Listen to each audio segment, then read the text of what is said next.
Right now, the Earth is intercepting an astonishing amount of solar power, 173,000 terawatts.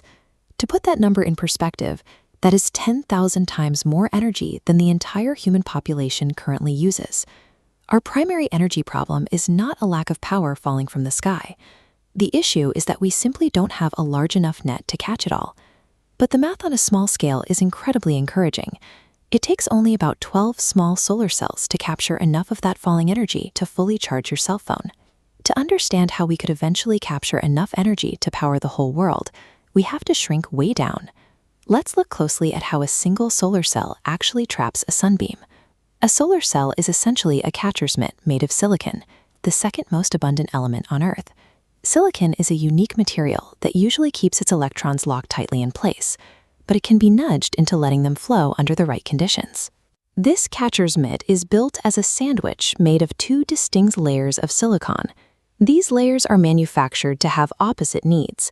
The top layer is packed with extra electrons, while the bottom layer has extra empty spaces, called holes, which act like open parking spots waiting for an electron to pull in.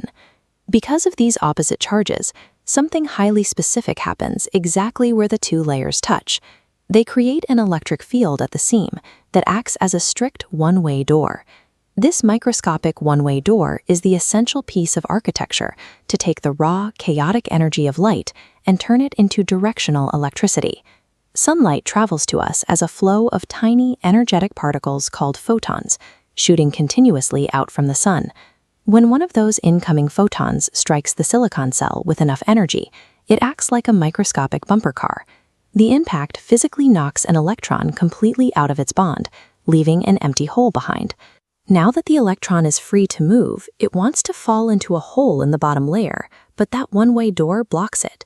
The electric field forces the electron upward instead, where it is collected by thin metal fingers at the very top of the cell. From there, the electron travels through an external circuit, doing its electrical work, like powering a phone, before safely returning through the back of the cell to fill an empty hole. This is the true magic of the system. Electrons are the only moving parts, and because they return exactly where they started in an endless loop, there is nothing to get used up, so solar cells can last for decades.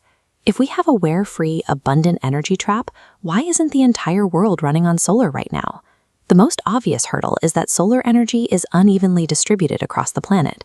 Some areas are simply sunnier than others, and the power supply drops significantly on cloudy days or at night. There is also the efficiency challenge. If sunlight reflects off the cell, that energy is lost. Because of this, most commercial solar panels currently only convert about 15 to 20% of the available sunlight into electricity. Achieving total global reliance on solar power isn't just about building panels. It requires solving the massive logistical challenges of effective energy storage and moving electricity from sunny spots to cloudy ones.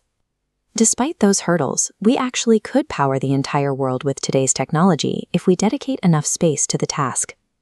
Estimates for the space we'd need range into the hundreds of thousands of square miles. That sounds like a lot, until you consider that the Sahara Desert alone is over 3 million square miles in area. Modern innovations are also finding ways to bypass the land requirement entirely.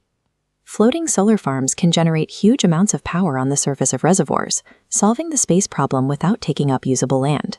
Beyond these massive installations, solar is already changing lives by providing cheap, reliable power to over 1 billion off-grid people. In many sun-drenched developing nations, solar energy is already cheaper and safer than alternatives like kerosene. Whether it's replacing a dangerous lamp in a rural village or floating atop a reservoir, humanity is finally mastering the art of catching the sun.